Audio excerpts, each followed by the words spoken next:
এক ওভারে ১ wicket ২ dot.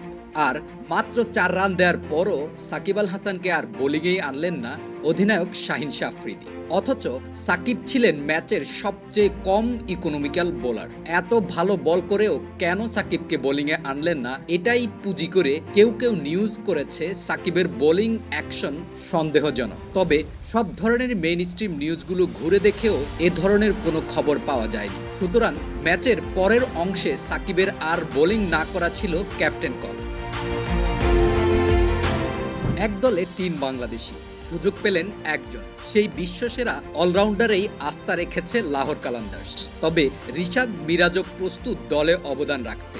সুযোগ পাওয়া না পাওয়া অনেক ক্ষেত্রেই নির্ভর করে দলের সঠিক কম্বিনেশনের উপর। প্রথমবারের মতো ফিরে আসার আগে রিশাদও ছিলেন দুর্দান্ত। দলের জয়ে ভূমিকা রেখেছেন বল হাতে। রিশাদ এখন বাংলাদেশিদের মধ্যে পিএসএল এ সবচেয়ে বেশি উইকেট শিকারী।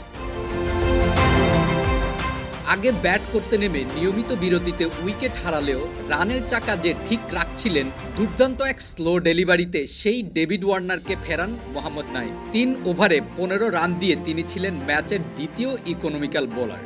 হারিস রৌফ একটু বেশি রান দিলেও তিনি নিয়েছেন ৩ উইকেট, যা দলের সর্বমোট রানকে ২০০-র নিচে রাখতে সাহায্য করে। অন্যদিকে অধিনায়ক নিজে আরেকটু বেশি রান দিলেও তিনিও নিয়েছেন ২ উইকেট।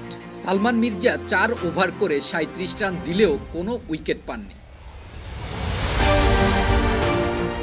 ১৯১ রানের টার্গেটে লাহোর জিতেছে ৬ উইকেট ও ৮ বল হাতে রেখেই। ব্যাট হাতে এদিন সবচেয়ে ভালো খেলে ম্যান অব দ্য ম্যাচের পুরস্কার উঠে আব্দুল্লাহ শফিকের হাতে। ৩৫ বলে ৬৫ রানের ইনিংসে ৩, ৪ ও ৫ ছক্কা হাঁকান তিনি। এরপর ব্যাটিংয়ে যার নাম আসবে তিনি ফখর জামান। ২৮ বলে ৪৭ রান, ৫-৪-এর সাথে ৩-৬। ব্যাটিংয়ে লাহোরের আস্থার নাম হয়ে উঠেছেন ফখর। পুরো টুর্নামেন্ট জুড়ে আছেন দুর্দান্ত ছন্দে। ১১ ম্যাচে ৪১৬ রান করে সবচেয়ে বেশি রান শিকারীর তালিকায় আছেন ২-এ।